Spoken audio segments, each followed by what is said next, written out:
Então, meu nome é Antônia Soares, tenho 68 anos e eu sou da comunidade de Pavão Pavãozinho Cantagalo, que fica em Copacabana.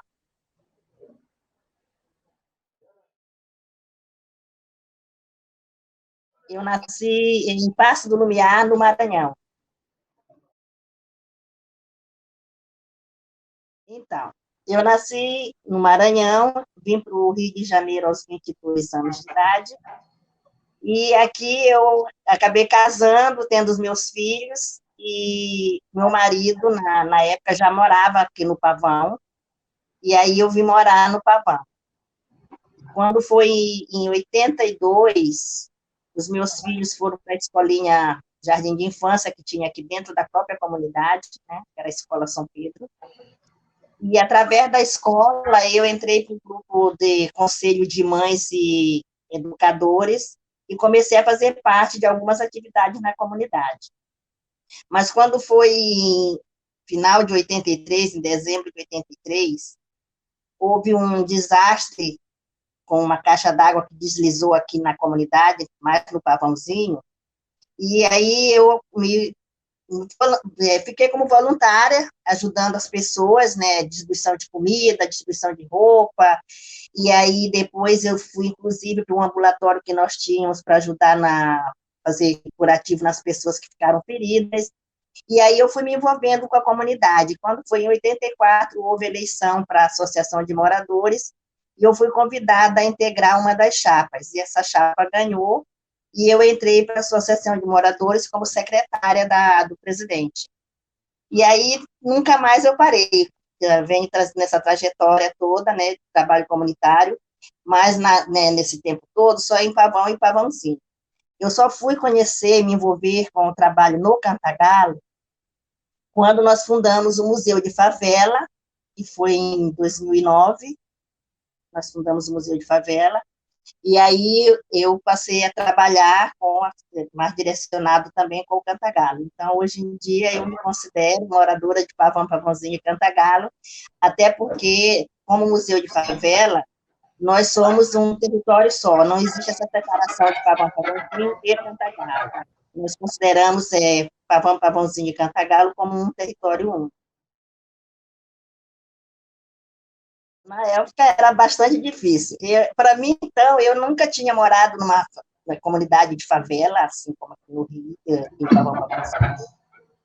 Quando eu vim para cá, para o Rio, eu morei a princípio na Saúde, no bairro da Saúde, e depois é que eu vim morar aqui na comunidade do Pavão Pavãozinho. Quando eu cheguei na comunidade, tudo era estranho para mim. E, na época, a dificuldade era muito maior do que é hoje, porque não tinha luz, não tinha água, a gente tinha que pegar água, muitas vezes, descer todas as escadas e buscar água lá embaixo, na Copacabana, né? O pessoal do Cantagalo ia buscar Ipanema também. A falta de luz, a gente não tinha luz, tinha que ficar... Tinha, assim, tinha um manobreiro, né, que pegava a luz não sei de onde, e ele controlava essa luz, então até 7 horas da noite a gente tinha um pouquinho de luz elétrica, depois desse horário não tinha. Então as dificuldades eram muito grandes. Eu, inclusive, vim morar aqui na comunidade, meu marido, ele morava em um quartinho alugado, e foi nesse quartinho alugado que eu comecei a minha vida e tive os meus filhos, né? Quando a Márcia e o Augusto nasceram, a gente morava nesse quartinho. Era um quarto que servia de tudo, era cozinha, sala, quarto, o banheiro era coletivo, então era assim, uma realidade totalmente diferente, né, do que eu estava acostumada a viver. E sem contar os outros fatores, né, a criminalidade, que eu nunca tinha me deparado com isso, e aí eu passei a ver pessoas armadas, pessoas batendo nas outras no meio do caminho, inclusive deitando nas valas negras, porque o morro era todo, não é como é hoje que as valas são de cimento, né? Antigamente eram valas negras mesmo, né?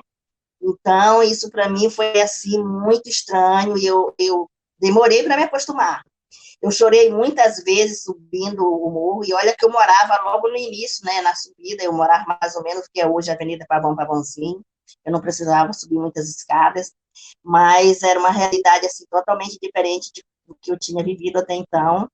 Foi bastante difícil de eu me acostumar, mas isso aí eu fui, depois que eu me envolvi com a comunidade, que eu passei a entender as pessoas, a comunidade, tudo, eu hoje me sinto assim, como se eu tivesse nascido, né? Eu costumo dizer que eu sou maranhense de coração e pavão, pavão, não, sou maranhense de nascimento e pavão, pavãozinho de coração. Embora eu tenha nascido numa área rural, né? Porque eu nasci em área rural, então eu trabalhei em roça, capinei roça, plantei roça, fiz farinha em casa de forno, mas era uma realidade totalmente diferente, era uma coisa assim mais humanizada, né? Eu costumo dizer que hoje em dia a gente vive uma situação, né, que mal se fala com os vizinhos. Então eu fui criada de uma maneira que a gente tinha toda uma interação com a vizinhança, a gente fazia aquela questão que se chama o câmbio, né? Eu tenho a farinha, o fulano tem o peixe, então eu vou lá, eu troco, eu tenho o legume, eu vou levar, eu recebo o peixe para fazer a minha comida. Assim, era uma comunidade, né, de humanizada. Sim. E depois, com 14 anos, eu fui morar na cidade mesmo, né? Então, na cidade também, quer dizer, já era bem diferente daquele local onde eu nasci, né? Mas nada se comparava com a realidade quando eu cheguei aqui na favela. Nossa Senhora! Quando eu paro para lembrar o que eu já passei aqui nessa favela, É chão, né? é muito amor. Hoje eu tenho muito amor por essa comunidade, porque, inclusive, eu considero assim, foi aqui nesta comunidade que eu complementei a minha trajetória de vida, né? Porque eu vim aqui, eu criei, constituí a minha família, né? Tive meus filhos, hoje tenho meus netos, meus bisnetos. Aqui eu me desenvolvi, inclusive, na parte de estudo, né? E os conhecimentos vários que eu adquiri por ter me envolvido nesse trabalho comunitário. Então, eu tenho tudo assim para agradecer de coração, tudo que essa comunidade tem me dado. Gente, olha, eu sinto assim, um momento de saudade falar dessa minha infância lá no Maranhão, né? Porque assim, desde que eu me entendo por gente, né? Eu morava na área rural, nasci numa área rural e fiz todas aquelas coisas que criança faz no interior, fazia no interior na época, né? Tomar banho de rio, brincar no terreiro, subir em árvore, fazer arte mesmo, né? Toda a arte que criança faz. Ir para a escola, né?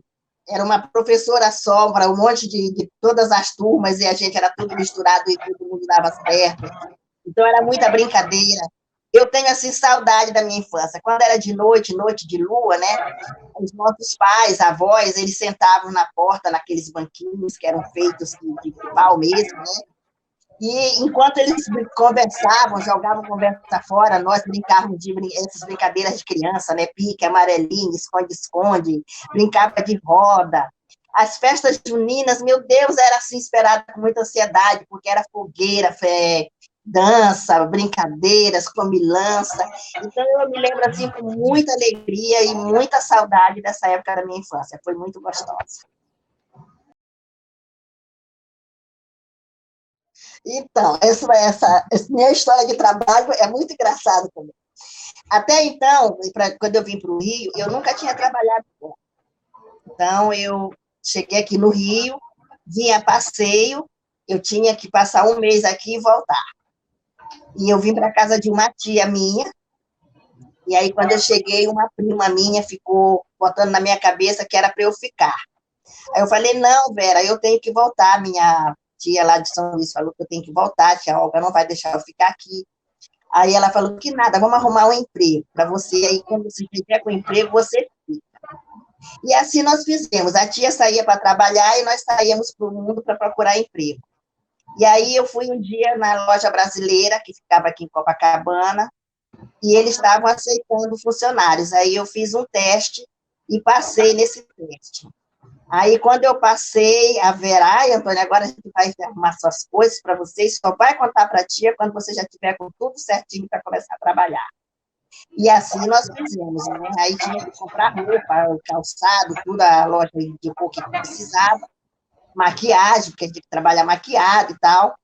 E aí nós preparamos tudo, e quando estava tudo preparado, chegamos e contamos para minha tia. A minha tia teve um ataque de raiva, ficou muito zangada, falou que eu Imagina. tinha que voltar, que isso não estava certo.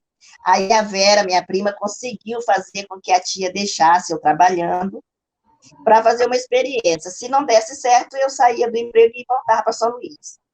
Mas aí deu certo e eu fiquei. Aí eu fiquei trabalhando na loja brasileira mais ou menos um ano. Lá eu conheci o João Luiz, né, que eu via ser meu marido. E aí depois a gente, trabalhando lá junto, aí descobriram que nós estávamos namorando, mandaram o João Luiz embora e ficaram comigo. Mas depois eu passei para chefe de seção, e eu me senti explorada, eu não estava gostando do que estava acontecendo, eu trabalhava, ia para depósito, buscava mercadoria, batia a cota, e não recebia um centavo pelas cotas que eu batia. Aí eu me aborreci e pedi as contas. Aí eu pedi as contas e vim morar com o João Luiz. Aí o João Luiz me trouxe aqui para o morro, nós conversamos da nossa vida, eu desempregada. Aí, quando eu já estava morando com o João Luiz, uma cunhada dele me conseguiu um emprego numa firma de cobrança, aí eu trabalhei nessa empresa também. Quando eu trabalhava nessa empresa, eu engravidei da Márcia. Aí engravidei da Márcia, eles me mandaram embora, ainda botei na justiça, ainda recebi lá uma indenização e tal. E aí, depois, os meus filhos nasceram, eu parei de trabalhar por um longo tempo, né? Fiquei só em casa cuidando das crianças, o João Luiz trabalhando. E quando eles já estavam na escola, que eu acabei me envolvendo no trabalho comunitário, aí foi o tempo que houve esse desastre que eu falei ainda há pouco, né, da caixa d'água, e o governo entrou na comunidade para fazer um trabalho de urbanização. E aí criaram toda uma estrutura de trabalho, uma coordenação, e o coordenador desse trabalho me chamou para ser secretária dele. Aí eu fui trabalhar como secretária, prestando serviço através de uma empresa, né, praticamente fui indicada porque eles viram meu trabalho na Associação de Moradores e gostaram do meu trabalho. E quando esse trabalho da coordenação acabou, que mudou o governo, né, que era o Brizola, passou para ser o Moreira Franco, esse projeto acabou e foi desfeita a coordenação. Quando foi desfeita a coordenação, eu fui chamada para trabalhar na Secretaria de Trabalho e Renda, que era uma das secretarias que fazia esse trabalho de urbanização aqui. E aí, na secretaria, eu fiquei, na época eu era contratada, prestava serviço para a secretaria, não era funcionária de lá, mas quando foi, eu acho que em 90, não me lembro mais exatamente, já o governo era Marcelo Alencar, e eles criaram uma lei que quem prestasse serviço para a secretaria podia ser efetivado. E aí eu optei pela efetivação e virei funcionária pública. E aí lá eu fiquei até me aposentar. E eu te digo com certeza, se eu cheguei a fazer o segundo grau em uma faculdade, foi por incentivo desses patrulheiros. Porque eles falavam assim para mim, dona Antônia, por que a senhora não continua estudando? Aí eles diziam, não tenho tempo. Por que a senhora não tem tempo? Não sei o quê. Aí tanto fizeram a minha cabeça que eu resolvi me inscrever numa escola de segundo grau para fazer prova. Aí eu dei tanta sorte que o número de candidatos não atingiu o limite e não teve prova de seleção, e eu entrei. Aí eu fiz o segundo grau no Pedro Alves Cabral. E de lá do Pedro Alves Cabral eu saí praticamente direto para a faculdade. Eu fiz vestibular, ainda terminando o terceiro ano, e aí, quando eu terminei o terceiro ano, eu estava praticamente na faculdade. Tanto que, para eu me matricular na Unirio, eu tive que pegar uma declaração da escola, porque nem o certificado eu tinha ainda. Eu fiz biblioteconomia. E, em seguida, eu fiz um mestrado em administração pública. Não, eu fiz o mestrado na Fundação Escola. Pois é, e foi assim, me dando um no outro. Eu fiz o segundo grau, terminei o terceiro ano, no ano seguinte eu já estava na faculdade, e aí, quando eu terminei a faculdade, no ano seguinte, eu já estava fazendo mestrado.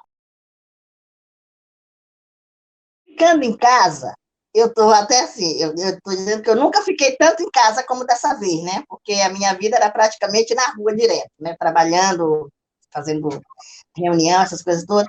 Então, eu nunca fiquei tanto em casa como agora.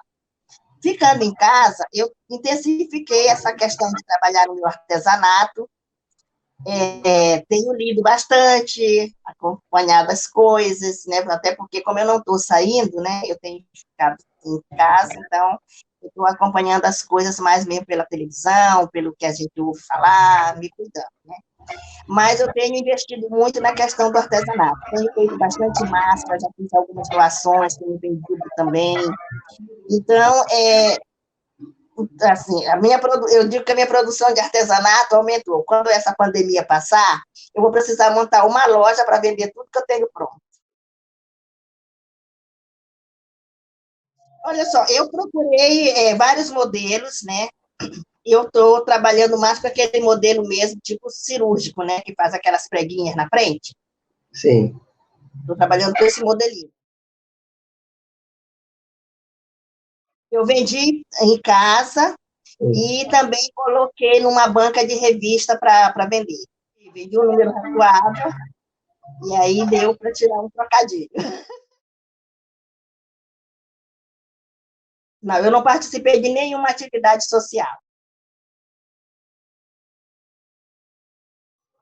Então, eu cheguei logo assim, quando eu pensei em fazer as máscaras, foi exatamente na questão de fazer a doação, né? Inclusive, eu doei para o Museu de Favela, uma quantidade também. Foi a primeira doação que eu fiz, foi para o museu. Porque eu vi que as meninas lá também, elas estavam empenhadas em algumas atividades de arrecadação de alimentos para doação, e aí eu pensei assim, bom, a maneira que eu posso contribuir neste momento é fazendo doação de máscara, até porque era um momento que estava começando a se usar máscara e muita gente ainda não tinha, né?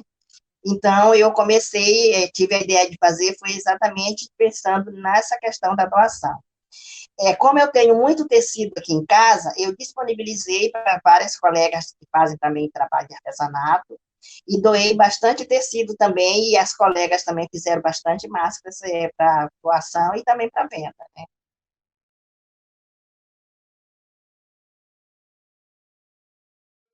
Então, são colegas da comunidade, muitas estavam também fazendo aquele curso que a gente estava fazendo, de artesanato, algumas também eram do trabalho do artesanato da Clínica da Família.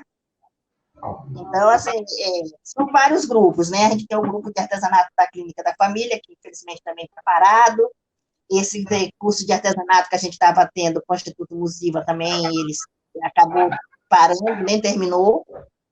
Mas aí são colegas também aqui da comunidade que estão envolvidas com o trabalho artesanal. Eu estou bem satisfeita com o resultado que eu tenho visto, porque, embora a gente perceba, né, que há muito descuido de muitas pessoas, mas eu vejo que tem muita gente que está preocupada de seguir as orientações, né?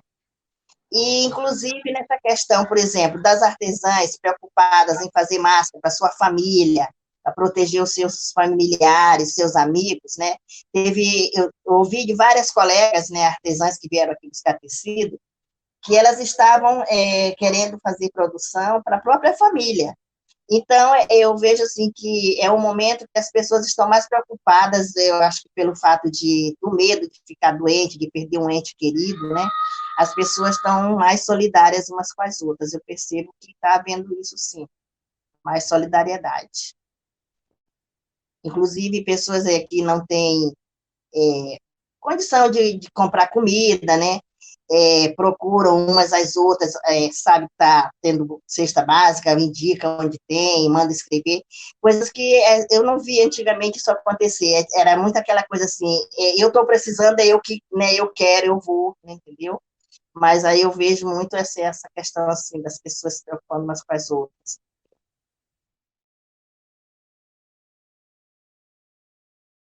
Então, no momento, eu não estou vendendo nada, até porque as pessoas não estão comprando muito mesmo, né? Mas eu estou produzindo, eu não deixo de produzir, todo dia eu estou trabalhando, estou fazendo muita coisa, tem bastante coisa pronta, e na hora que der para vender, eu vou vender. Mas no momento as vendas estão praticamente paradas.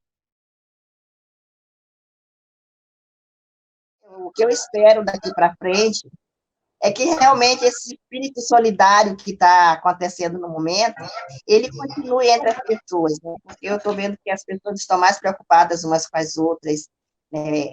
Se cuidando, preocupadas com a saúde, né? Eu espero que esse espírito continue e que logo, logo a gente saia dessa situação aí, volte essa vida normal, né? Porque esse novo normal está complicado.